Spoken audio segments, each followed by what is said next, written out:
नमस्कार। News been के लिए ये है चौकी बात। मैं हूं हिमांशु कुमार। आज हम बात करेंगे सामाजिक आंदोलन और उनका समाज पर पड़ने वाला स्थायी प्रभाव, या कोई भी समाज किसी सामाजिक आंदोलन से क्या सीखता है और उसके सबक वो कैसे याद रखता है। हम अगर थोड़ा सा इतिहास में जाएं तो आज़ादी की लड़ाई का एक बहुत बड़ा आंदोलन हमारे सामने है, और आज़ादी की लड़ाई को अगर हम थोड़ा सा और खोल कर देखें तो हम देखेंगे कि उसमें कोई एक आंदोलन नहीं था। उसमें बारी बारी से कई सारे आंदोलन थे और एक साथ चलने वाले भी अनेकों आंदोलन थे। हम बात करें अगर गांधी जी के नेतृत्व में जो एक धारा आज़ादी की लड़ाई की चल रही थी, जो मुख्य धारा भी मानी जाती है, उसमें हम देखते हैं कि गांधी एक बार असहयोग आंदोलन करते हैं, फिर वो डांडी मार्च करते हैं, नमक सत्याग्रह करते हैं, फिर वो भारत छोड़ो आंदोलन करते हैं। और इस दौरान अंबेडकर साहब के साथ उनकी वार्ता होती है, समझौता होता है, पूना पैक्ट होता है, और उसके बाद फिर वो अस्पृश्यता निवारण के काम में लग जाते हैं। और समाज में एक तरफ स्त्रियों का आंदोलन चल रहा है जिसमें नशाबंदी के लिए गांधी स्त्रियों को आगे आने के लिए मदद करते हैं, और पूरा नशाबंदी आंदोलन स्त्रियों के नेतृत्व में चलाया जाता है। विदेशी वस्त्रों का बहिष्कार होता है, और हर आंदोलन से समाज कुछ ना कुछ सीखता है।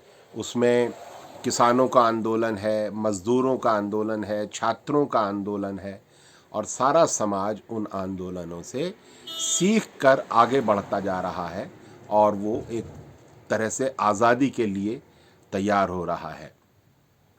साथ में दूसरे लोग हैं, अंबेडकर साहब हैं, भगत सिंह हैं, जो अलग तरह के आंदोलन चला रहे हैं, और समाज उससे भी सीख रहा है। तो ये स्पष्ट है कि जब भी कोई आंदोलन समाज में होता है, समाज उससे सीखता है, बालिग होता है, अनुभवी बनता है, और उस सीख का इस्तेमाल समाज अपने चलाने में, अपने गठन में, अपनी जो उसका फॉर्मेशन है उसमें उसका असर पड़ता है। आप ये अगर ध्यान दें तो कोई भी आंदोलन के बाद समाज के जो सोचने का तरीका है वो ज़रूर बदलता है। अगर कोई ज़ोरदार महिला आंदोलन चला, उसके बाद समाज महिलाओं के बारे में दूसरी तरह से सोचने लगता है।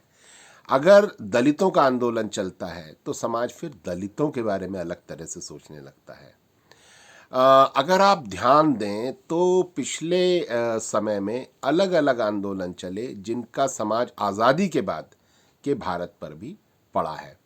अगर हम बात करें शाहीन बाग आंदोलन की, तो शाहीन बाग आंदोलन एक ऐसा आंदोलन था जिसमें जब संविधान पर एक तरह का हमला हुआ, क्योंकि भारत का संविधान कहता है कि नागरिकता धर्म के आधार पर तय नहीं होगी, लेकिन वैसा करने की कोशिश करी गई, और उसमें ख़ास तौर से मुसलमानों को टारगेट किया गया कि सबकी नागरिकता की जांच होगी, और मुसलमानों के अलावा बाकी सबको शरणार्थी का दर्जा देकर नागरिकता प्रदान की जाएगी, सिर्फ मुसलमानों को नागरिकता प्रदान नहीं की जाएगी, उसमें उनका नाम छोड़ दिया गया था।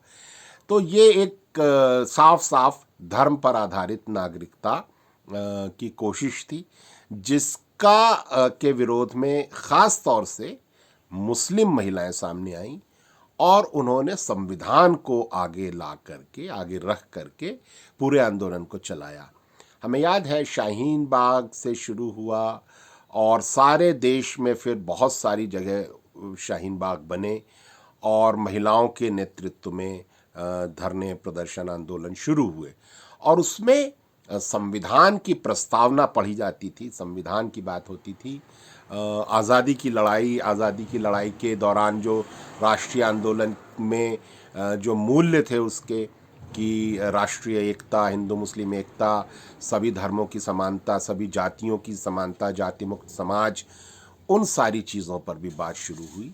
और वो एक ऐसा आंदोलन था जिसने देश में काफ़ी उथल पुथल मचाई, और उसकी वजह से उस पर फिर सरकारी हमला हुआ, दिल्ली में बहुत हिंसा हुई, और उसके बाद हमने देखा कि उस आंदोलन को तो दबाया गया। उसमें जो शामिल छात्र नेता थे उनको जेलों में डाल दिया गया। ख़ास तौर से दिल्ली में मुस्लिम समुदाय के बहुत सारे नौजवानों को जेलों में डाल दिया गया। जेएनयू के, जामिया के स्टूडेंट लीडर्स को जेलों में अभी भी डाल के रखा गया है। लेकिन क्या उस आंदोलन से इस समाज ने कुछ नहीं सीखा? अगर हम ये मानते हैं कि एक आंदोलन खड़ा हुआ और वो विफल हो गया और उसका कोई असर इस समाज पर नहीं पड़ा, तो फिर हम चूक कर रहे हैं उसको समझने की। शाहीन बाग आंदोलन ने भारत की के समाज को ये सिखाया कि संविधान के मूल्य क्या है, धार्मिक समानता क्या है, और ये भी दिखाया कि भारत के संविधान और धार्मिक समानता पर अगर अटैक किया जाएगा तो ज़ोरदार उसका विरोध होगा। और आपको याद होगा कि उसके बाद प्रधानमंत्री मोदी को रामलीला मैदान में आकर एक मीटिंग करनी पड़ी और कहना पड़ा कि मेरे शासन में, सरकार में कभी भी एनआरसी की चर्चा नहीं हुई, कोई डिटेंशन सेंटर नहीं था।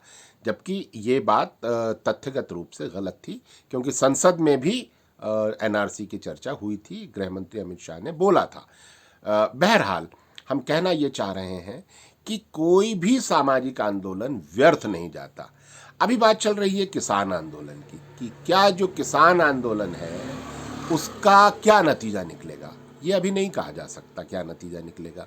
लोग इसकी सफलता और विफलता को इस बात से मान रहे हैं कि सरकार किसानों की बात मान लेगी या नहीं मानेगी।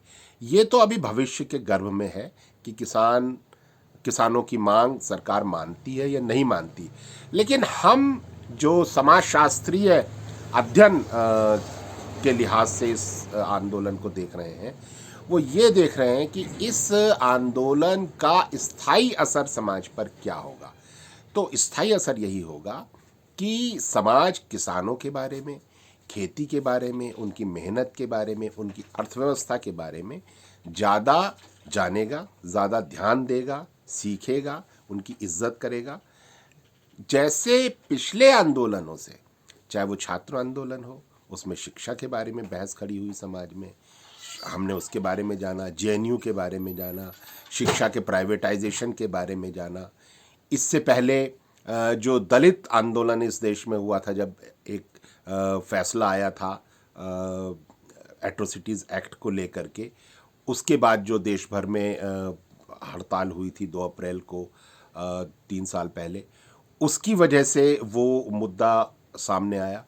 और ये जो आंदोलनों से मुद्दे उभरते हैं वो जनता की याददाश्त में स्थायी हो जाते हैं।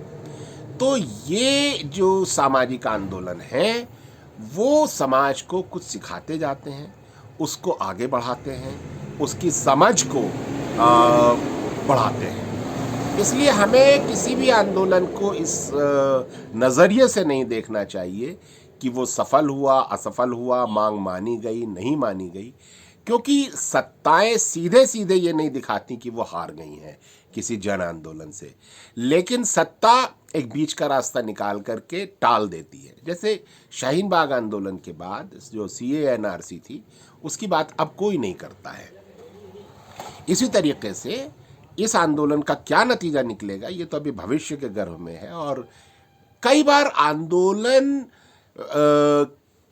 के सीधे सीधे जो एफर्ट्स होते हैं वो नतीजे नहीं आकर के दूसरे कुछ ऐसे कारक आ जाते हैं जिससे कुछ दूसरा ही नतीजा निकलता है। जैसे भारत की आज़ादी का जो आंदोलन था, सीधे सीधे उसका परिणाम भारत की आज़ादी था या फिर जो अंतर्राष्ट्रीय स्थिति बनी थी उसका परिणाम था, या दोनों का मिला जुला परिणाम था।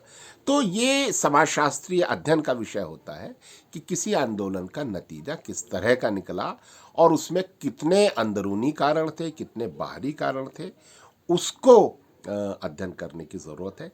इसलिए किसी भी आंदोलन को हम खारिज नहीं कर सकते कि यह आंदोलन विफल रहा। कोई आंदोलन विफल नहीं होता। जनता के किसी भी वर्ग का कोई भी कोशिश, कोई भी जो आवाज़ है वो बेकार नहीं जाती है। उससे समाज सीखता है, मजबूत बनता है, आगे बढ़ता है। न्यूज़बीन के लिए चोखी बात में आज बस इतना ही। अगले अंक में अगले मुद्दे के साथ आपसे फिर रूबरू होंगे। तब तक के लिए नमस्कार।